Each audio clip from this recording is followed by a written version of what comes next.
bom dia! Estamos começando mais uma edição do Plantão Enem, que desde a semana passada está conversando com professores das diversas áreas do conhecimento para esclarecer dúvidas dos candidatos que vão fazer o Exame Nacional do Ensino Médio. E o nosso assunto de hoje é a prova de matemática, considerada por muitos a mais difícil desta segunda fase. Aqui com a gente os professores Vitor Israel, que é diretor do Colégio Alcubo, aqui do Rio de Janeiro, e Roberto Imbuzeiro Oliveira, pesquisador titular do INPA, que é o Instituto de Matemática Pura e Aplicada, uma das instituições mais renomadas do mundo, que vai falar com a gente sobre o mercado de trabalho para os profissionais que trabalham diretamente com a matemática, né?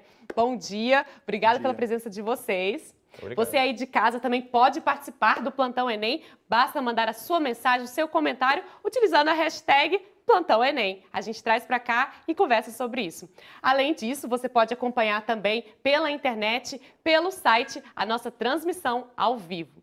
Bem, vamos começar com o professor Vitor Israel explicando para a gente como é que vai ser essa prova de matemática neste domingo. São quantas questões, divididas em que tipo de dificuldade?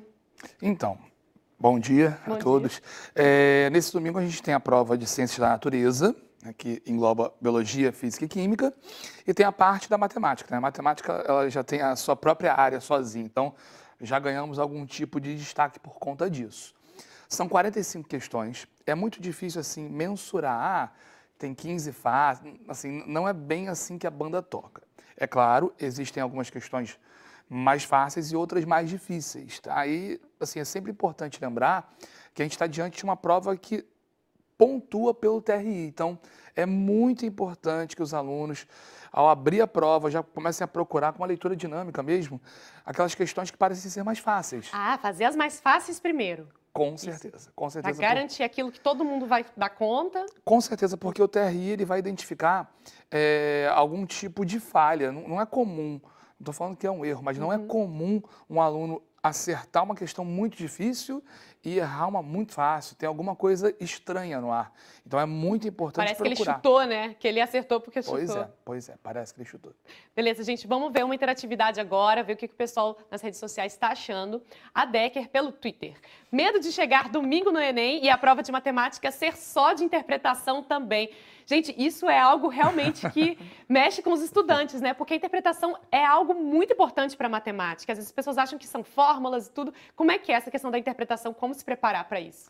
Então, assim, se fosse só fórmula, era decorar, colocar em prática e fazer, né? Fazer as contas. De fato, a matemática, ela tem bastante interpretação. A gente estava conversando aqui um pouco antes, e é comum a gente estar resolvendo questões em aula e o aluno fala assim, ah, era isso que ele queria dizer. Então, perigoso, né? Beleza, ó, já a gente fala com o professor Roberto Imbuzeiro sobre o mercado de trabalho para os profissionais da matemática, matéria que não faz diferença apenas na prova do Enem, como a gente vai ver agora na reportagem da Alessandra Lago. Vinícius planeja estudar engenharia de produção. Para o Enem, mantém uma rotina de estudos com foco em matemática. Ele sempre gostou da matéria e não tinha dúvidas de que seguiria na área de exatas. Eu estava fazendo preparatório para o colégio militar. E aí eu comecei a ter algumas aulas um pouco mais aprofundadas em matemática. Eu consegui passar para o colégio militar, mas eu não fui. Eu fui para um outro colégio particular, consegui desconto lá. E lá eu também tive professores que me incentivavam a estudar matemática. Comecei a me dar muito bem nas provas e aí eu comecei a sentir que eu realmente gostava daquilo. A matemática é essencial em várias profissões que estão em alta. É o caso da área escolhida por Rafael. Ele é formado em Sistemas da Informação e fez mestrado em Inteligência Artificial. Hoje, trabalha em uma empresa especializada em Big Data, ou seja, que obtém e analisa um volume enorme de informação disponível na internet e oferece produtos para corporações. Quando eu falo de análise de dados, eu tenho muita matemática, muita estatística ali dentro, todos os teoremas que vão sustentar a área de analytics e que me permitem gerar valor em cima dessas massas de dados, tem a matemática também como sustentação. Então a matemática é, sem dúvida, fundamental para esse tipo de trabalho. A necessidade de profissionais que atuem na área de exatas não é diferente em setores que trabalham com desenvolvimento de aplicativos ou games. São as várias oportunidades para quem segue este caminho. Mesmo quem faz o curso de matemática tem uma ampla área de atuação, do meio acadêmico ao mercado financeiro. Dentro de uma mesma formação, a gente vê hoje em dia vários caminhos profissionais. Ele fazendo aquela formação, ele pode ter várias funções no mercado de trabalho. Então, eu acho que a grande questão é ter uma identidade. Legal, né? Roberto, conta pra gente um pouco da sua história. Você que é pesquisador hoje do INPA, o Instituto de Matemática Pura e Aplicada. Fala um pouquinho pra gente o que é o Instituto, como é que você chegou até lá. Bom, o Instituto foi criado nos anos 50 para ser uma instituição de pesquisa em matemática. E é até uma coisa interessante que as pessoas não têm muita ideia que tem matemática nova sendo criada o tempo todo, né? Com a criação desse instituto e com um longo histórico de incentivo à área, uma coisa constante mesmo, né, que é até difícil no Brasil, o INPA conseguiu chegar a um patamar de excelência internacional extraordinário. A gente tem um pesquisador do INPA, formado no próprio INPA, que é o Arthur Ávila, que ganhou a medalha Fields, que é a coisa próxima do prêmio Nobel que a gente tem em matemática, né? Nossa. O trabalho da gente lá está voltado para várias frentes. Por exemplo, é no INPA que é organizada a Olimpíada Brasileira de Matemática das escolas públicas. A famosa BMEP. Que agora já chega às escolas privadas, a famosa BMEP. A gente tem trabalho de pesquisa, tentando descobrir coisas novas em matemática. A gente tem ensino, formação em pós-graduação, tem programas para professores do ensino médio. Vou aproveitar para saber dessa fala sua, para a gente mapear um pouco o mercado de trabalho. A gente viu um pouco na reportagem. Tem pesquisa, tem ensino e tem também ir para empresas, trabalhar diretamente, né? Isso, exatamente. A gente fez uma pesquisa agora há pouco tempo com os alunos de matemática aplicada do FRJ, né? O FRJ oferece várias formações dentro do Instituto de Matemática. Matemática pura, aplicada, estatística e atuária. Então, estatística e atuária, a gente já tinha uma ideia da colocação profissional, matemática aplicada nem tanto, e a gente verificou o seguinte, que mais ou menos 1/3 dos alunos prossegue numa carreira, digamos, mais acadêmica. Alguns até vão para o mercado depois de fazerem mestrado, doutorado, especializarem mais, né? Um pouco mais do que 30%, né? Ou seja, mais ou menos 1/3, vai direto para o mercado de trabalho em áreas voltadas à ciência de dados e outros vão para o mercado financeiro, então tem de tudo. Legal. Bem, e atenção, candidatos que se sentiram prejudicados na prova de domingo passado ou se vierem a se sentir no próximo domingo. O INEP diz que é possível fazer um novo exame. Vamos saber os detalhes ao vivo de Brasília com a repórter Vanessa Leda. Olá, bom dia, Vanessa. Bom dia, Carol. Bom dia a todos que nos acompanham. É isso mesmo. Se você fez a prova do Exame Nacional do Ensino Médio nesse primeiro dia e se sentiu de alguma forma prejudicado, você pode fazer uma reclamação na página do participante do INEP a partir do dia 11 de novembro. Portanto, o INEP orienta, é claro, que o estudante faça a prova no segundo dia, no dia 10, né? A prova de exatas que vai ter agora nesse próximo domingo. E aí, a partir do dia 11, ele tem 5 dias úteis para registrar essa reclamação que tem que ter a ver, Carol, com questões logísticas. Por exemplo, se um desastre natural aconteceu e aí causou uma falha na energia elétrica, ou então, na hora da aplicação da prova, um problema na execução do aplicador. Esses são motivos que podem levar o INEP a considerar que o aluno pode fazer uma outra prova. Agora, se ele se sentiu indisposto, teve algum problema de saúde, isso aí não vai ser levado em consideração. Essa reclamação, então, vai ser divulgada ali, vai ser colocada no site do INEP, na página do participante, e a resposta, seja ela aprovada ou reprovada, também será divulgada no site do INEP, na página do participante. Caso o estudante tenha a solicitação aprovada, ele vai poder realizar novas provas nos próximos dias 10 e 11 de dezembro. É com você, Carol. Obrigada, Vanessa, pelas informações. Bem, a gente recebeu ontem, mas não deu tempo de mostrar, um vídeo de uma telespectadora com um comentário destacando a importância do tema da redação, prova aplicada neste domingo, que foi sobre a democratização do acesso ao cinema. Vamos ver. Olá, meu nome é Renata e sou surda. Gostei bastante do tema da redação do Enem. A falta de acessibilidade no cinema é uma questão para surdos. Filmes nacionais e infantis nunca têm legendas em português. Mesmo em caso de filmes que anunciam acessibilidade nas sessões, às vezes não oferecem os recursos nas salas.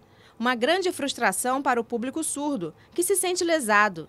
Uma boa oportunidade para reflexão sobre o acesso de surdos, não apenas ao cinema, mas também nas redes sociais, que estão cheias de vídeos criados sem considerar adaptações para o nosso acesso. É bem importante a colocação da candidata, né? A gente estava falando um pouco antes sobre a matemática e a produção de textos. Como que às vezes a gente acha que estão super diferentes e não, né? Tem a questão da interpretação, do raciocínio lógico. Fala um pouquinho rapidinho para a gente, professor Vitor. Então, de fato, como a gente havia falado, a interpretação ajuda muito na resolução dos problemas. E a gente sabe que está atrelado a isso, né? Se o camarada sabe interpretar, ele sabe escrever também. Então, assim, até para ele poder interpretar, de fato, o que o tema queria dele. Às vezes ele sabe fazer, mas ele não sabe entender o que estão querendo dele, né? Exatamente. Gente, vamos ver aqui uma rápida intervenção da Manu pelo Twitter. Saber sobre o TRE é essencial para fazer a prova de matemática. Com certeza, né? Com certeza. Perfeito. Primordial. Bem, a questão da interpretação na prova de matemática, tem alguma dica para saber, algum comando para ficar de olho? Então, eu sempre acho bacana ler a pergunta antes de ler o texto. Porque quando a gente já lê a pergunta, a gente já vai ler o texto já enviesado para o que ele quer saber. Legal. Então, acho bacana. Vai lá, lê a pergunta, volta, vai destacando, sublinhando, que vai te ajudar. Perfeito. Olha, o A.S. falando que estávamos tendo aulão de matemática e, teoricamente, aulão é para tirar dúvidas. Falou que estava com muitas, então aproveitou o momento. Resultado, fui zoado pela sala inteira, pois minhas dúvidas são muito básicas. Isso acabou comigo e me fez ter um ataque de pânico por medo de Enem. Nossa, que história triste. Gente, matemática realmente mexe com o psicológico dos alunos, né? De que maneira eles podem ir para a prova agora no domingo sem esse terror da matemática que todo mundo fala, é muito difícil? Bom, eu posso falar um pouquinho da minha experiência pessoal, né? Eu sou alguém que tem a formação... Bom, entrei na graduação, fiz matemática, fiz mestrado em matemática, fiz doutorado, fiz pós-doutorado. Trabalho hoje como pesquisador e eu vivo de ter dúvida, inclusive básica. Então, a luz que eu posso oferecer ao AS e a outros alunos é dizer que a dúvida é parte do que a gente faz em matemática. Sem a dúvida, a gente não vai para frente. E a dúvida básica, às vezes, é justamente a mais fundamental, inclusive nisso, né? Nesse processo, a gente entender o que está se fazendo. Bacana. Muito aluno prefere dizer que não tem dúvida e perde alguma coisa com isso. Bom, rapidinho, para encerrar aqui, a Raíssa Borges falou que pela prova do primeiro dia do Enem desse ano, já está vendo que na de matemática não vai ter nada de moda, média e mediana, já que os temas mais cobrados nos outros anos passaram longe de aparecer. Tem alguma perspectiva de conteúdo que possa ser priorizado ou não nesse domingo? Ela mencionou estatística, né? Eu acho muito difícil não aparecer. Não aparecer, né? Então Muito você acha provável que apareça. Vale a pena dar uma olhada no resumo. Vale sim. Bem, gente, vamos encerrando o programa aqui pela TV, mas a gente continua ao vivo na internet, daqui a pouco respondendo mais dúvidas. E vários outros conteúdos sobre o Enem você pode encontrar nos veículos da EBC, na nossa página ebc.com.br/Enem. Obrigada mais uma vez aos nossos convidados, Roberto e Vitor Israel. Bem, se vocês quiserem dar uma consideração final, alguma dica de estímulo para os estudantes, por favor. Não desistam. Não desistam. Pense positivo. Pensa positivo, gente. Bem, a nossa interpretação de Libras foi do Jonatas Narciso e a gente volta amanhã às 9h15 ao vivo aqui na TV Brasil. E como eu disse anteriormente, a gente continua ao vivo na internet respondendo mais dúvidas, mais comentários. Tchau, tchau!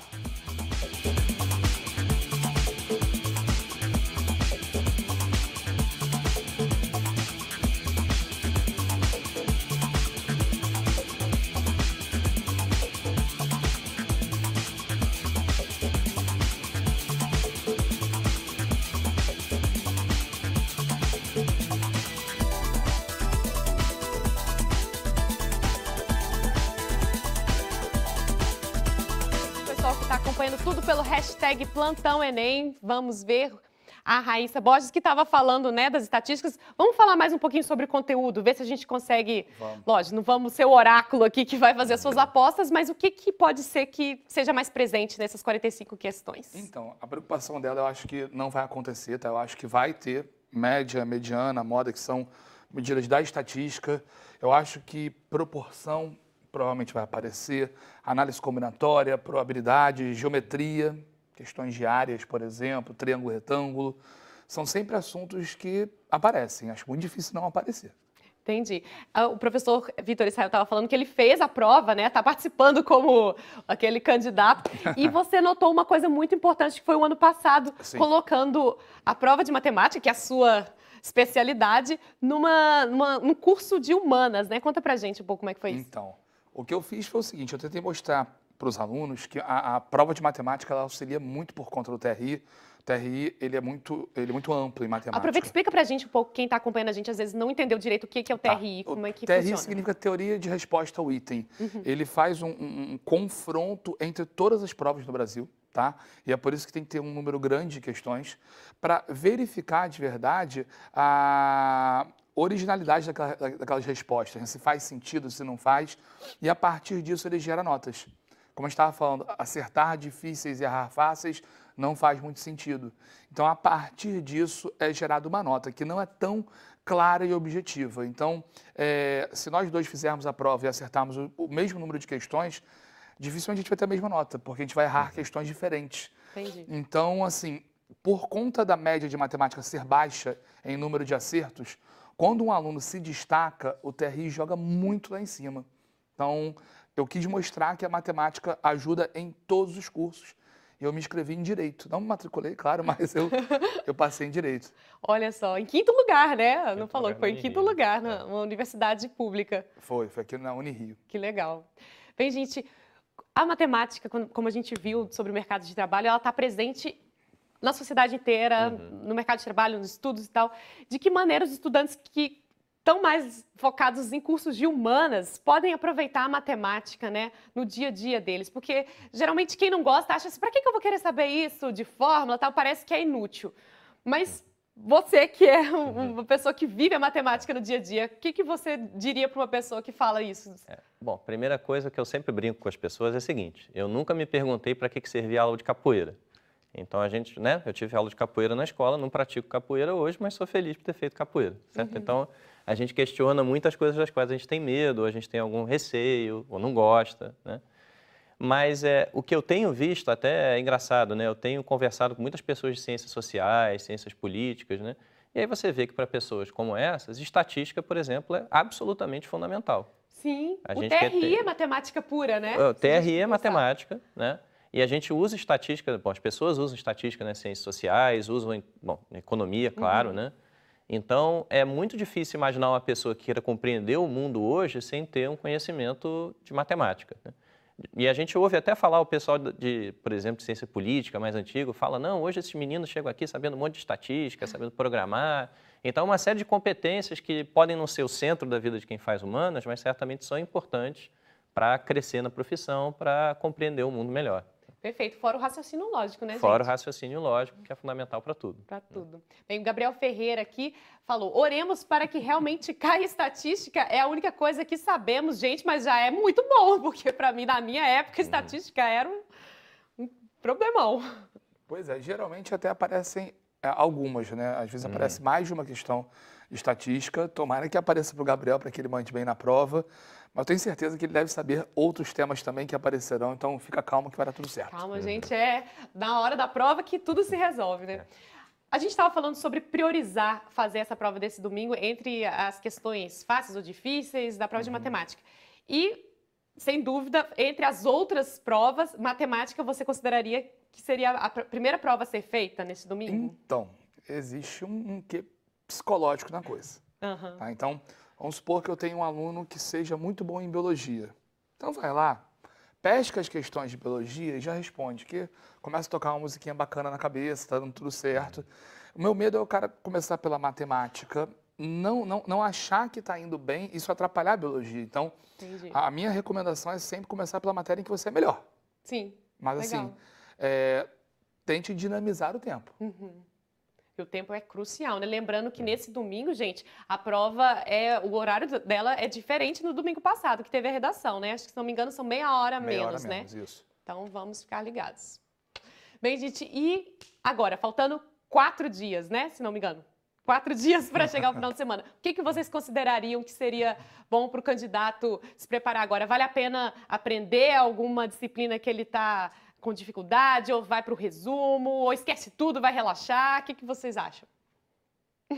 Bom, eu posso dar a recomendação baseada na minha experiência pessoal, assim, né? Eu não tenho a experiência que o Vitor tem de preparar pessoas para o Enem, né? Eu acho que aprender realmente, assim, a fundo uma coisa que é nova, que a pessoa nunca viu, é muito difícil agora, talvez nem valha a pena. É melhor rever melhor beber muita água, dormir bem na medida do possível, comer bem sem exagerar e chegar na prova no seu melhor estado, né? Perfeito. Posso complementar? Claro. O que eu diria é o seguinte, eu achei muito bacana beber bastante água, ter o horário de sono respeitado, porque às vezes nesse finalzinho o aluno dá uma esticada, né? Vai estar 14 horas por dia, ele chega na prova cansado. E aí lembra da interpretação que a gente estava falando? O nível de concentração dele fica menor e acaba prejudicando. Então, eu acho que é hora de tocar a bola no meio de campo ali, faz o simples, sem se expor. Perfeito. E dicas de material na internet para pessoas que já fizeram todos os simulados, todos os Enems passados, o que vocês dariam como dica que tem a ver com o Enem? Eu vou dar a dica que eu falei aqui antes, o BMEP. O BMEP do INPA. Excelentes questões. O portal do conhecimento da UBMEP está cheio de coisas, né? Antigamente era só material de matemática, hoje tem de outras áreas, tem questões, tem aulas, tem um monte de coisa bacana ali. Inclusive para quem ainda não está no Enem, quer aprender um pouquinho mais, ou quem já passou também. Legal, muito gente. Legal. Então, muito obrigada mais uma vez pela presença de vocês. O Plantão Enem fica por aqui. A gente se vê amanhã, 9h15 na TV Brasil. Tchau, tchau.